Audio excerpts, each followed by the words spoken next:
क्या दिया दोस्तों, 8वें नंबर का क्वेश्चन क्या कह रहा है, निम्नलिखित में से कौन सा एक युग्म सही सुमेलित है। आपको बताना है दोस्तों कौन सा एक युग्म सही सुमेलित है, आपको ध्यान में रखना है। प्रश्न जब आप पढ़िए दोस्तों तो कौन सा सही है सही नहीं है, इन सब चीजों पे थोड़ा सा अंडरलाइन कर लेंगे तो ह्यूमन एरर आपसे नहीं होगा। तो निम्नलिखित में से कौन सा एक युग्म सही सुमेलित है, आपको करेक्ट कौन सा सुमेलित है बताना है। ऑप्शन दिया है संविधान का दूसरा भाग मौलिक अधिकार, संविधान का तीसरा भाग नागरिकता, संविधान का चौथा क भाग मौलिक कर्तव्य, संविधान का पांचवा भाग राज्य के नीति निर्देशक सिद्धांत। बताइए दोस्तों कौन सा ऑप्शन करेक्ट हो जाएगा। तो सही ऑप्शन हो गया सी ऑप्शन करेक्ट हो गया, संविधान का जो चौथा क भाग मौलिक कर्तव्य हो गया। ठीक है दोस्तों, जो फंडामेंटल ड्यूटीज है उसका प्रोविजन कहाँ किया गया, तो भारतीय संविधान का जो भाग 4 का जो क है, भाग 4 का क में जो है इसका प्रावधान किया गया है। ठीक है, अब देखेंगे दोस्तों अन्य ऑप्शन क्यों गलत हो गया। अब देखेंगे एक चीज और आपको गौर करना है, ये जो भाग 4 क है, भाग जो 4 क है, जो भाग 4 क है ये हमारे मूल संविधान में नहीं था। इसे 42वें संविधान संशोधन अधिनियम 1976 के द्वारा क्या है जोड़ा जाता है। कब जोड़ा गया दोस्तों, जो 42 कॉन्स्टिट्यूशन अमेंडमेंट एक्ट 1976 के द्वारा जो है मौलिक कर्तव्य को क्या है जोड़ा जाता है। 42वें संविधान संशोधन, 42वें संविधान संशोधन, 42वें संविधान संशोधन अधिनियम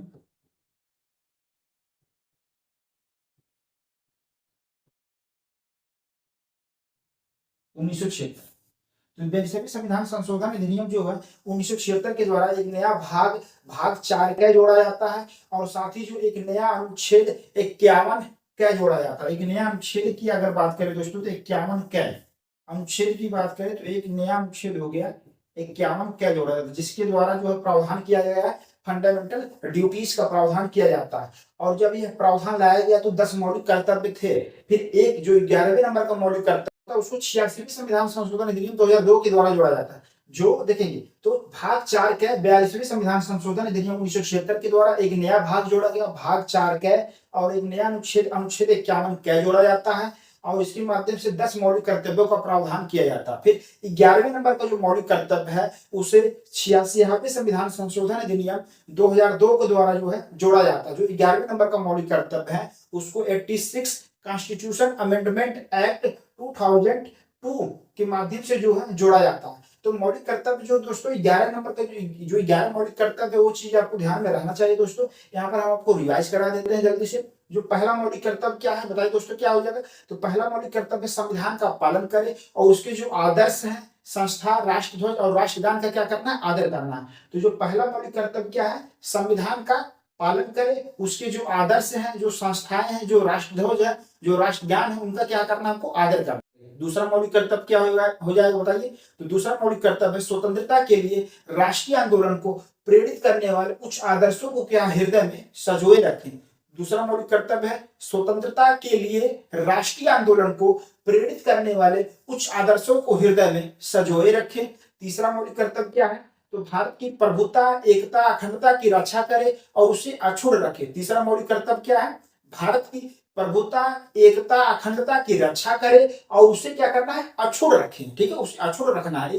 चौथा मौलिक कर्तव्य क्या हो गया, तो चौथा मौलिक कर्तव्य हो गया देश की रक्षा करे और आह्वान किए जाने पर राष्ट्र की सेवा करे। चौथा मौलिक कर्तव्य क्या है, देश की रक्षा करे और आह्वान किए जाने पर राष्ट्र की सेवा करे। पांचवा मौलिक कर्तव्य क्या है, तो पांचवा मौलिक कर्तव्य है बताइए दोस्तों क्या है, तो पांचवा मौलिक कर्तव्य हो गया देश के सभी लोगों में समरसता एवं समान भ्रातृत्व की भावना का निर्माण करे, जो धर्म भाषा प्रदेश या वर्ग आधारित सभी भेदभावों से परे हो, ऐसी प्रथाओं का त्याग करे जो महिलाओं के सम्मान के विरुद्ध हो। ये चीजें क्लियर हो गया। छठा मौलिक कर्तव्य क्या है, तो हमारा छठा मौलिक कर्तव्य क्या हो गया, हमारी सामाजिक संस्कृति की गौरवशाली परंपरा के महत्व को समझे, हमारी सामाजिक संस्कृति की गौरवशाली परंपरा के महत्व को समझे और उसका क्या करना हमको परिरक्षण करना है। सातवां मौलिक कर्तव्य क्या हो गया, प्राकृतिक पर्यावरण जिसके अंतर्गत वन नदी झील वन्य जीव आते हैं उनकी हमको क्या करना है रक्षा करें, उनकी सुरक्षा संवर्धन करे और प्राणी मात्र के प्रति दया भाव रखे। तो सातवां मौलिक कर्तव्य हो गया प्राकृतिक पर्यावरण जिसके अंतर्गत वन, नदी, झील, वन्य जीव आते हैं, उनकी रक्षा करे, संवर्धन करे और प्राणी मात्र के प्रति क्या है, दया भाव रखे। आठवां मौलिक कर्तव्य क्या हो गया, तो आठवां मौलिक कर्तव्य है वैज्ञानिक दृष्टिकोण, मानववाद, ज्ञान अर्जन तथा सुधार की भावना का विकास करे। वैज्ञानिक दृष्टिकोण, मानववाद तथा ज्ञान अर्जन और सुधार की भावना के क्या है, आपको विकास करना है। नौवां मौलिक कर्तव्य क्या होगा, सार्वजनिक संपत्ति की सुरक्षा करे और हिंसा से दूर रहे। तो सार्वजनिक संपत्ति क्या है, सुरक्षा करे और हिंसा से क्या है, दूर रहे।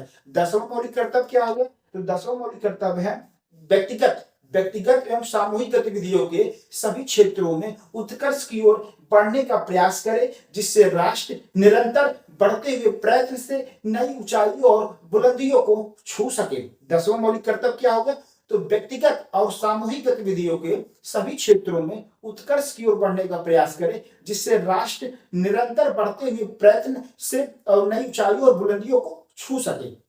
11वें नंबर का मौलिक कर्तव्य क्या है, 6 वर्ष से लेकर 14 वर्ष आयु तक के बच्चों के जो माता पिता हैं या अभिभावक जो भी मैटर है, उसको क्या है, आपको 6 से 14 वर्ष की आयु के बालकों को, बालिकाओं को, जो बच्चे हैं उनको क्या है, आपको शिक्षा का व्यवस्था आपको करना है, शिक्षा उपलब्ध करवाना है। तो ये 11 मौलिक कर्तव्य, ये चीज आपको ध्यान में रखना है। और जो 11वें नंबर का मौलिक कर्तव्य है, 6 वर्ष की आयु से लेकर 14 वर्ष की आयु तक के बच्चों को जो है शिक्षा की व्यवस्था का प्रावधान किया गया है। ये चीजें जो है 86वें संविधान संशोधन अधिनियम 2002 के द्वारा जोड़ा जाता है। तो ये चीजें आपको ध्यान में रखना है।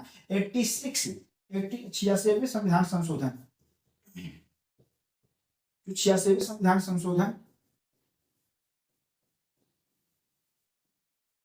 2002 के द्वारा जो है ये 11वें नंबर का जो मौलिक कर्तव्य है इसको जोड़ा गया। कौन से 11वें नंबर का मौलिक कर्तव्य है, 6 वर्ष की आयु से लेकर 14 वर्ष की आयु तक की जो बच्चों के माता पिता, अभिभावक, प्रतिपालक जो भी मैटर है, मामला है, उसको क्या आपको शिक्षा की व्यवस्था उपलब्ध कराना है। तो 6 वर्ष की आयु से लेकर 14 वर्ष तक की आयु के जो बच्चों को शिक्षा की व्यवस्था का प्रावधान किया गया, ये 86वें संविधान संशोधन अधिनियम 2002 के द्वारा किया जाता है। और ये 11वें नंबर के जो मौलिक कर्तव्य जोड़ा गया। ठीक है दोस्तों, ये चीजें आपको ध्यान में रखना है। जो 10 मौलिक कर्तव्य है वह भाग 4 क में अनुच्छेद 51 क के माध्यम से सर्वप्रथम 42वें संविधान संशोधन अधिनियम 1976 के द्वारा जोड़े जाते हैं। फिर 11वें नंबर का जो मौलिक कर्तव्य उसको 86वें संविधान संशोधन अधिनियम 2002 के द्वारा जो है जोड़े जाते हैं। तो इस तरीके से हम लोगों ने देख लिया दोस्तों, संविधान का जो चौथा भाग क है वो मौलिक कर्तव्य है, उसका सही जो है मिलान दिया हुआ है। ठीक है, तो हमसे पूछ रहा था निम्नलिखित में से कौन सा एक युग्म सही सुमेलित है, तो यहाँ पर सी ऑप्शन करेक्ट है। संविधान का चौथा जो क भाग है, भाग 4 क में जो मौलिक कर्तव्य, जो फंडामेंटल ड्यूटीज का प्रावधान किया गया है दोस्तों। ठीक है, अन्य विकल्पों पर विचार कर लिया जाए। संविधान का दूसरा भाग, तो संविधान के दूसरे भाग में किसका प्रोविजन दिया गया है बताइए, तो संविधान के दूसरे भाग में दोस्तों नागरिकता का प्रावधान। तो संविधान का जो दूसरा भाग यहाँ पर क्या दिया गया दोस्तों, नागरिकता का प्रावधान, जो सिटीजनशिप है वहां का प्रावधान है, सिटीजनशिप का, नागरिकता का प्रावधान। ठीक है, भाग 2 में अनुच्छेद 5 से लेकर अनुच्छेद 11 तक हमको किसका प्रोविजन मिलता है, नागरिकता का, सिटीजनशिप का प्रावधान दिया गया।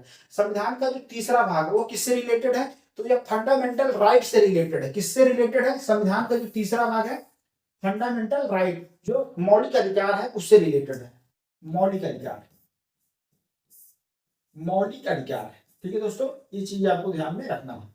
जो मूल अधिकार है, फंडामेंटल जो राइट है, यह अनुच्छेद 12 से लेकर अनुच्छेद 35 तक जो है, अनुच्छेद 12 से लेकर अनुच्छेद 35 तक जो है मौलिक अधिकार का जो प्रोविजन दिया गया। ठीक है, तो संविधान का जो दूसरा भाग है वो अनुच्छेद 5 से लेकर अनुच्छेद 11 तक है, जिसमें नागरिकता का प्रावधान दिया गया है। संविधान का जो तीसरा भाग है उसमें अनुच्छेद 12 से लेकर अनुच्छेद 35 तक मौलिक अधिकार, फंडामेंटल राइट का प्रावधान दिया गया है। संविधान का जो पांचवा भाग, तो संविधान की जो पांचवा भाग है इसमें जो है किसका प्रोविजन दिया गया है, तो इसमें देखेंगे जो संघ है, जो भारत है, संघ का जो है, संघ की जो कार्यपालिका शक्ति है, विधायी शक्ति है, जो न्यायिक शक्ति का जो प्रावधान दिया गया। तो संविधान का जो पांचवा भाग है वह संघ से रिलेटेड। ठीक है, यूनियन, भारत, भारत क्या है, राज्यों का संघ। ठीक है, ये चीज है।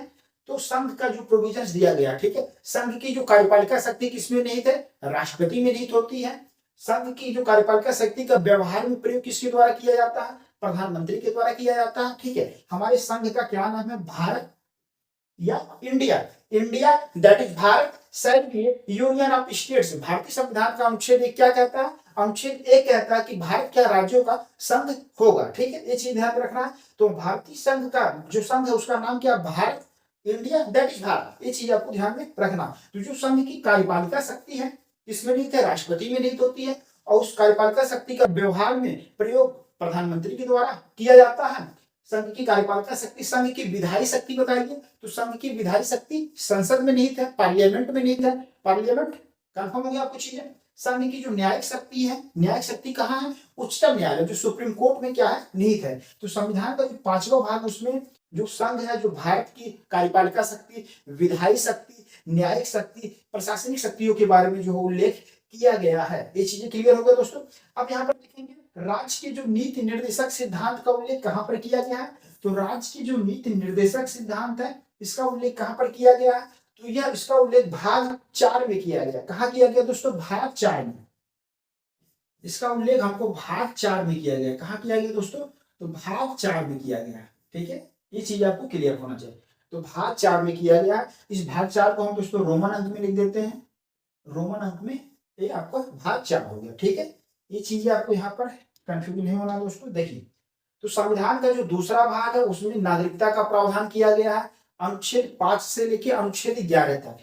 तो नागरिकता का प्रावधान को कहां से मिलता है दोस्तों, अनुच्छेद 5 से लेकर अनुच्छेद 11 तक। ठीक है, अनुच्छेद 5 से लेकर अनुच्छेद 11 तक। संविधान के तीसरे भाग में हमको मौलिक अधिकार का उल्लेख किया गया है, यहाँ अनुच्छेद 12 से लेकर अनुच्छेद 35 तक। ठीक है, फंडामेंटल राइट का प्रावधान किया गया है। और देखेंगे दोस्तों राज्य की जो नीति निर्देशक सिद्धांत है उसका उल्लेख अनुच्छेद कहां पर किया गया, अनुच्छेद 36 से लेकर अनुच्छेद जो 51 तक हमको देखने को मिलता है। और किस भाग में, तो भाग 4 में। तो यहाँ पर लिख लीजिए दोस्तों अनुच्छेद 36 से लेकर अनुच्छेद 51 तक। तो राज्य की नीति निर्देशक तत्व का जो प्रोविजन कहां पर दिया गया है, अनुच्छेद 36 से लेकर अनुच्छेद 51 तक दिया गया और भाग 4। ये चीज आपको क्लियर होना दोस्तों। और फिर देखेंगे संविधान का जो 5वां भाग किससे रिलेटेड है, जो संघ है, जो भारत की जो कार्यपालिका शक्ति है, यहाँ पर लिख लेंगे जो संघ की जो कार्यपालिका शक्ति है, संघ की जो कार्यपालिका शक्ति है, जो विधायी शक्ति है, जो न्यायिक शक्ति है, इन सब चीजों के बारे में जो विस्तार से आर्टिकल के माध्यम से जो है उल्लेख किया गया। ठीक है, ये चीज आपको ध्यान में रखना। ठीक है, ये किससे रिलेटेड दोस्तों, भाग 5। जो भाग आपका जो 5 रोमन अंक में लिखा है दोस्तों भाग 5। ठीक है, तो भारत की जो कार्यपालिका शक्ति है, विधायी शक्ति कहाँ नहीं थे दोस्तों, संसद में, पार्लियामेंट के पास है। और कार्यपालिका शक्ति राष्ट्रपति के पास है, व्यवहार में उसका उपयोग प्रधानमंत्री के द्वारा किया जाता है। न्यायिक शक्ति सुप्रीम कोर्ट है, उच्चतम न्यायालय का जो प्रोविजन। तो संविधान का जो भाग 5 है वहां पर देखेंगे अनुच्छेद 52 से लेकर जो है अनुच्छेद 52 से लेकर अनुच्छेद क्या करना 151 तक। तो अनुच्छेद 52 से लेकर दोस्तों अनुच्छेद 151 तक जो है विभिन्न प्रकार के प्रोविजन दिए गए। तो यहाँ पर लिखिए संविधान का 5वां भाग हो गया, ये अनुच्छेद 52 से लेकर अनुच्छेद 151 तक। ठीक है, ये चीज आपको ध्यान में रखना है। ठीक है, तो संविधान का जो 5वां भाग है उसमें भारत की जो संघ है कि कार्यपालिका शक्ति, विधायी शक्ति, न्यायिक शक्ति का प्रोविजन दिया गया। कार्यपालिका शक्ति राष्ट्रपति में निहित है, उसका व्यवहार में प्रयोग प्रधानमंत्री के द्वारा किया जाता है।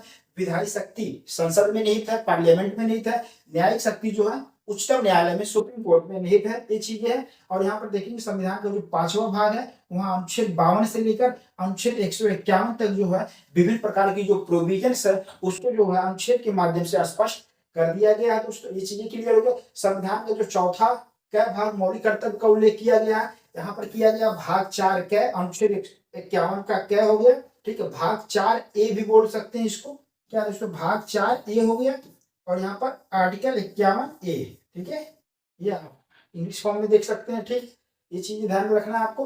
तो संविधान का जो 5वां भाग अनुच्छेद 52 से लेकर अनुच्छेद 151 तक हो गया। राज्य की जो नीति निर्देशक सिद्धांत है वह भाग 4 में है, अनुच्छेद 36 से लेकर अनुच्छेद 51 तक है। ठीक है दोस्तों, इस तरीके से ये सब चीजें हम लोगों ने देख लिया। यहाँ पर विस्तार से जो भी अन्य पॉइंट हो सकते थे यहाँ पर संभव, उन सब चीजों को हम लोगों ने यहाँ पर देख लिया। ठीक है, तो 8वें नंबर का क्वेश्चन जो दिया हुआ था, निम्नलिखित में से कौन सा एक युग में सही सुमेलित है, तो सी ऑप्शन करेक्ट हो गया। संविधान का चौथा कै भाग मौलिक कर्तव्य भाग 4 कै जो है अनुच्छेद 51 कै का प्रोविजन दिया गया है। और 42वें संविधान संशोधन अधिनियम 1976 के द्वारा जो है भाग 4 कै जो भाग चौथा कै है उसको जोड़ा जाता है। इसमें जो है फंडामेंटल ड्यूटीज मौलिक कर्तव्य का जो उल्लेख किया गया है और 11वें नंबर का जो मौलिक कर्तव्य है उसे 86वें संविधान संशोधन अधिनियम 2002 के द्वारा जोड़ा जाता है। ये चीजें क्लियर होगा दोस्तों। और मौलिक कर्तव्य जो है 11 मौलिक कर्तव्य है, ये चीज आपको ध्यान में रखना है। एक बार आपको रिवाइज करा देते हैं। पहला क्या है आपका बताइए दोस्तों, संविधान का पालन करे, उसके आदर्शों संस्थाओं राष्ट्र धर्म राष्ट्रगान का क्या है आदर करना है। ठीक है। दूसरा बताइए, दूसरा है स्वतंत्रता के लिए राष्ट्रीय आंदोलन को प्रेरित करने वाले उच्च आदर्शों को हृदय में सजोए रखे। तीसरा बताइए दोस्तों, तीसरा क्या हो जाएगा, भारत की प्रभुता एकता अखंडता की रक्षा करे और उसे अक्षुण्ण रखे। चौथा क्या है, देश की रक्षा करे और आह्वान किए जाने पर राष्ट्र की सेवा करे।